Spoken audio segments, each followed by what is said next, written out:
bang magtayo ng isang apartment or paupahan pero hindi enough ang perang hawak mo? Or kung may pera ka naman pero ayaw mong magnegosyo dahil ayaw mo na may iniintindi kang mga tao? Ang gusto mo lang ay meron kang matanggap na passive income kahit wala kang ginagawa.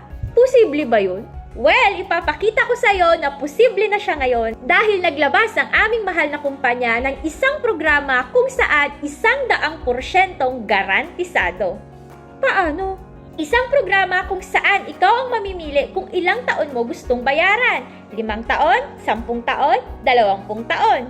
Tapos, halimbawa ang napili mo ay yung 5 taon. Babayaran mo to sa loob ng 5 taon at simula sa ika-6 na taon, makakatanggap ka na ng guaranteed 100,000 pesos. Tuwing kailan ako makakatanggap ng 100,000 pesos? Every 2 years simula sa ika-6 na taon ng plano. Ibig sabihin, hanggang pagtanda ko? Oo, hanggat buhay ka. Imagine, 5 years mo lang binayaran pero starting 6th year, every 2 years na hanggang pagtanda mo, may guaranteed 100,000 kang makukuha.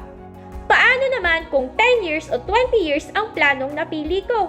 Regardless kung 10 years o 20 years to pay ang pinili mo, pagdating sa ika-6 na taon ng plano kahit hindi ka pa tapos magbayad, may makukuha ka pa rin na guaranteed amount which is 100,000 pesos every 2 years hanggang pagtanda mo. Ayos, di ba? Pero ito pa, aside sa may guaranteed passive income ka nang matatanggap every 2 years, tax-free pa. At hindi lang yon, dahil maliban sa nakakatanggap ka ng 100,000 pesos every 2 years hanggang pagtanda mo, meron pa itong accumulated dividends na pwede mong withdrawin pag-retire mo.